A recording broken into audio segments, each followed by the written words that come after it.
I think the current crisis hinges on a choice for bankers and for the international community between two things. One is the value of the assets of China, the value of its dollars that it bought from the United States. And on the other side, it's the credit default swap, which is an insurance for defaulting companies, whatever. It's an insurance policy.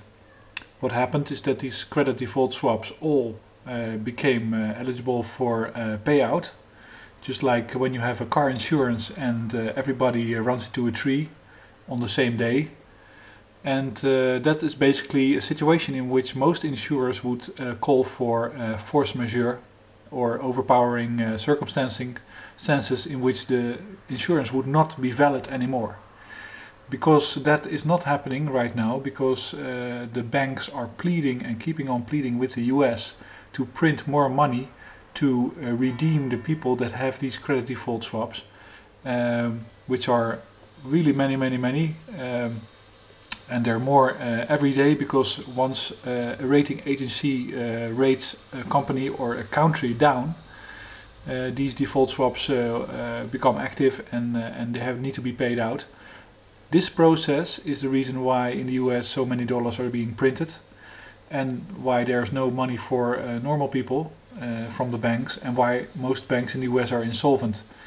And this is the cause for China's dollar reserves to be in jeopardy, because once the dollar really tanks, it will be worthless, and these are the assets that China is talking about.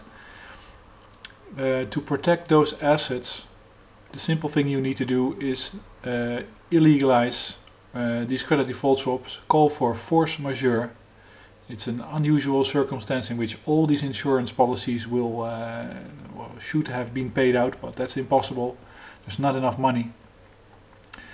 And the choice is of the banking and the governments is theirs. You know, it's a choice between that, between illegalizing the derivatives, or having to face China that doesn't want its assets to devalue through the massive printing of dollars.